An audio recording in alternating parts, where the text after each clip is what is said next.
Hello everyone.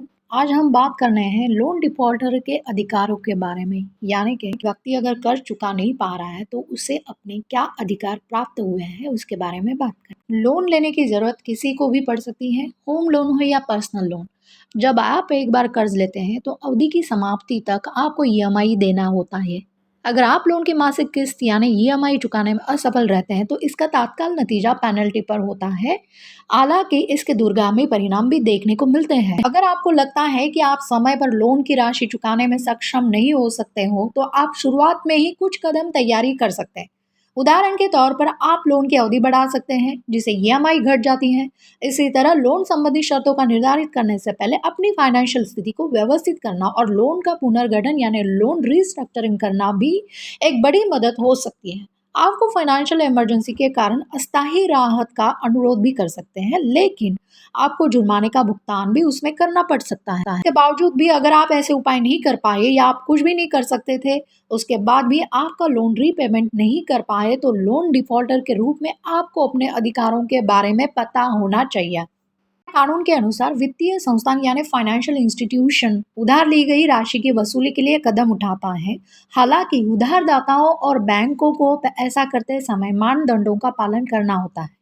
Loan लेने वालों के भी कुछ अधिकार होते हैं जिन्हें जानना आपको जरूरी है। लोन डिफॉल्टर के रूप में आपको अपनी बात रखने या उसे सुने जाने का अधिकार है।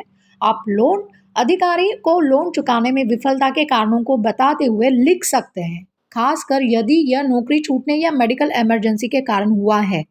फिर भी यदि आप लोन राशि का भुगतान करने में सक्षम नहीं हैं और बैंक से एक आधिकारिक नोटिस मिल चुका है तो ये आपका अधिकार है कि आप अधिकारियों के समक्ष रिपोजिशन नोटिस पर किसी भी आपत्ति के साथ रिप्रेजेंटेशन दे सकते हैं। सेकेंडली, बैंक या कोई भी थर्ड पार्टी वसूली एजेंट दिन के किसी भी समय कर्जदार को लोन राशि चुकाने के लिए परेशान या बाध्य नहीं कर सकता है। वो आपके मारपीट हाथापाई नहीं कर सकते हैं।